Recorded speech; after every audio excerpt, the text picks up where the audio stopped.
हम जो राष्ट्रीय संपदाओं का निर्माण कर रहे हैं, they are the capital formation, right. और कैपिटल फॉर्मेशन बनाने में भी हम एम्प्लॉयमेंट क्रिएट कर रहे हैं, और जब कैपिटल फॉर्मेशन फंक्शनल होंगी तो उसको रन करने के लिए भी हम ढेर सारे एम्प्लॉयमेंट और अर्निंग अपॉर्चुनिटी लोगों को दे रहे हैं। So what we are saying कि आज अपन ने अस्पताल बनाया तो उसकी सर अपन नेट एसेट नापते हैं कि इतनी एसेट है ये।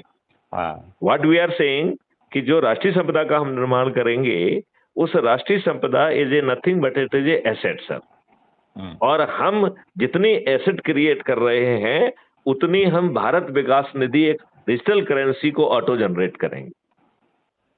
This means the currency is not, it will not cause any devaluation or inflation, because it is exactly the same money which is against the asset standard। तो पहले gold standard था, हम उसकी जगह पे एक एसेट स्टैंडर्ड लेके आ रहे हैं सर।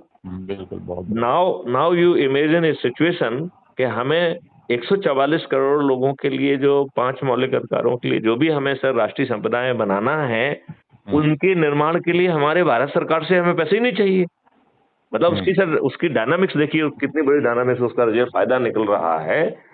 हमें टैक्स पेयर से पैसे ही नहीं चाहिए, और हम 3 तरीके से जो पैसा जनरेट कर रहे हैं भारत सरकार के लिए, sir you won't believe, government will be getting 20 times more money.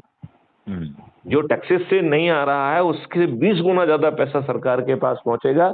That's why sir I am saying कि भारत में किसी पे टैक्स नहीं लगेगा सर।